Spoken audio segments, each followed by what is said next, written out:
Chapter 8: The Potions Master. Classes at Hogwarts proved to be fascinating and challenging. Harry studied Transfiguration with Professor McGonagall, Charms with tiny Professor Flitwick, and even the history of magic with the ghost Professor Binns. However, it was Potions class with Professor Snape that Harry dreaded most. In their very first lesson, Snape singled Harry out, peppering him with difficult questions and mocking him for his lack of knowledge. It was clear that Snape harbored a deep dislike for Harry, though Harry couldn't understand why. On Friday, Harry received an invitation from Hagrid to visit him for tea. Harry and Ron went down to Hagrid's hut on the edge of the Forbidden Forest. There, they had rock cakes which nearly broke their teeth, and talked about their first week at school. Harry noticed a newspaper clipping about a break-in at Gringotts. The vault that was broken into had been emptied earlier that same day, and Harry remembered that he and Hagrid had visited Gringotts on his birthday. Hagrid had emptied Vault 713, taking a grubby little package. Harry wondered if that had been what the thieves were looking for. Chapter 9: The Midnight Duel. As the weeks passed, Harry found himself enjoying life at Hogwarts more and more. He was particularly excited when the first years had their first flying lesson. Unfortunately, the lesson didn't go as planned. Neville Longbottom lost control of his broom and fell, breaking his wrist. While Madame Hooch took Neville to the hospital wing, Draco Malfoy found Neville's Remembrall and decided to hide it. Harry, angry at Malfoy's bullying, took to the air to confront him, despite never having flown before. To everyone's amazement, Harry proved to be a natural flyer. He caught the Remembrall in a spectacular dive, narrowly avoiding crashing into the ground.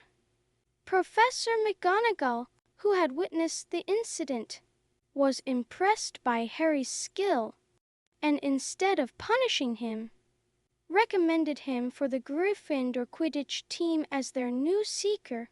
That night, Malfoy challenged Harry to a wizard's duel at midnight in the trophy room. Harry accepted, with Ron as his second. However, when Harry and Ron snuck out to meet Malfoy, they realized it was a trap to get them caught out of bed after hours.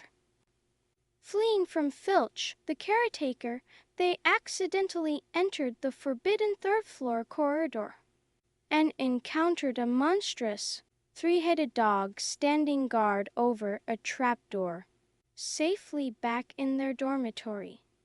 Harry and Ron wondered what the dog could be guarding.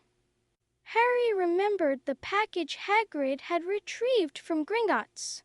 Whatever it was, it seemed that Hogwarts was now its new hiding place. Chapter 10: Halloween. As Halloween approached, Harry was settling into life at Hogwarts.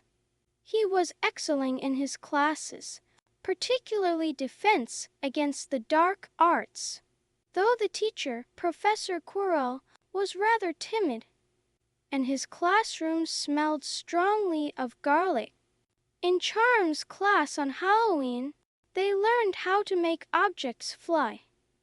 Hermione Granger successfully levitated her feather, much to Ron's annoyance. After class, Ron's unkind remarks about Hermione being a nightmare were overheard by her, causing her to run off in tears. That evening at the Halloween feast, Professor Quirrell burst into the Great Hall, announcing that a troll was in the dungeons before fainting. As the prefects led the students back to their dormitories, Harry and Ron realized that Hermione, still upset, didn't know about the troll. They went to warn her. They found the troll in the girls' bathroom where Hermione was hiding. Working together, they managed to knock out the troll. When the teachers arrived, Hermione took the blame to save Harry and Ron from punishment. From that moment on, Hermione Granger became their friend. There are some things you can't share without ending up liking each other, and knocking out a 12-foot mountain troll is one of them. Chapter 11 Quidditch. As November arrived, so did the Quidditch season. Harry was nervous about his first match, especially since Snape seemed to be trying to intimidate him. During one practice session, Harry spotted Snape limping and overheard him talking to Filch about the three-headed dog increasing Harry's suspicions about the potion's master. The day of the match arrived, pitting Gryffindor against Slytherin. Harry's nerves were on edge, but once he was in the air, he felt at home. However, halfway through the match, Harry's broom began to act strangely, trying to buck him off. Hermione spotted Snape in the stands, muttering and maintaining eye contact with Harry's broom. Convinced he was jinxing it, she sneaked over and set fire to Snape's robes, breaking his concentration. Harry regained control of his broom and, in a heart-stopping dive, caught the golden snitch in his mouth, winning the game for Gryffindor.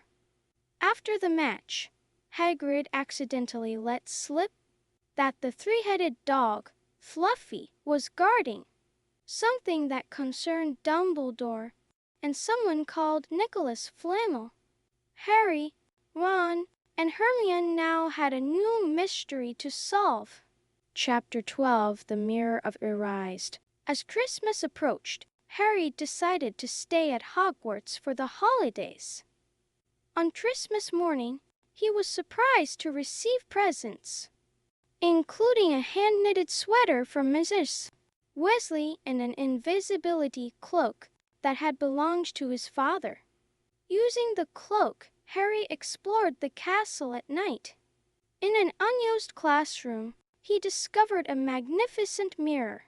Looking into it, Harry saw himself surrounded by his family, his parents smiling at him, his grandparents waving. Night after night, Harry returned to the mirror, entranced by the vision. On his third visit, he was surprised by Dumbledore. The headmaster explained that the mirror showed the deepest, most desperate desire of our hearts.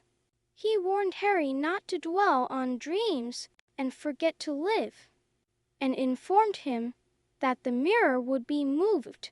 Meanwhile, Harry, Ron, and Hermione continued their search for information about Nicholas Flamel, but without success. Chapter 13 Nicholas Flamel. After the holidays, Harry had to focus on Quidditch practice and his studies. However, he, Ron, and Hermione hadn't given up on solving the mystery of Nicholas Flamel. Their breakthrough came when Harry received a chocolate frog card of Dumbledore, which mentioned that the headmaster worked on alchemy with Nicholas Flamel. Hermione suddenly remembered where she had read the name before, and rushed to retrieve a book from her trunk. Nicholas Flamel, they discovered, was the only known maker of the Philosopher's Stone, which could transform any metal into pure gold and produce the elixir of life, making the drinker immortal. They realized this must be what Fluffy was guarding. Their suspicions about Snape grew when they overheard him threatening Professor Quirrell, seemingly trying to find out how to get past Fluffy. They feared Snape was trying to steal the stone for Voldemort. Chapter 14 Norbert the Norwegian Ridgeback. One day, Harry and Ron discovered Hagrid in the library. suspiciously researching dragons. When they visited his hut later, they found he had somehow acquired a dragon egg. Hagrid had always wanted a dragon and was delighted when the egg hatched, revealing a baby Norwegian ridgeback dragon. He named it Norbert. However, keeping a dragon was illegal, and it was growing rapidly. Harry, Ron, and Hermione convinced Hagrid to send Norbert to Ron's brother Charlie, who worked with dragons in Romania. They arranged a secret handoff at the top of the astronomy tower. The plan went awry when they were caught by Filch after forgetting the invisibility cloak. As punishment, they, along with Draco Malfoy, who had tried to catch them in the act, were sentenced to detention in the Forbidden Forest.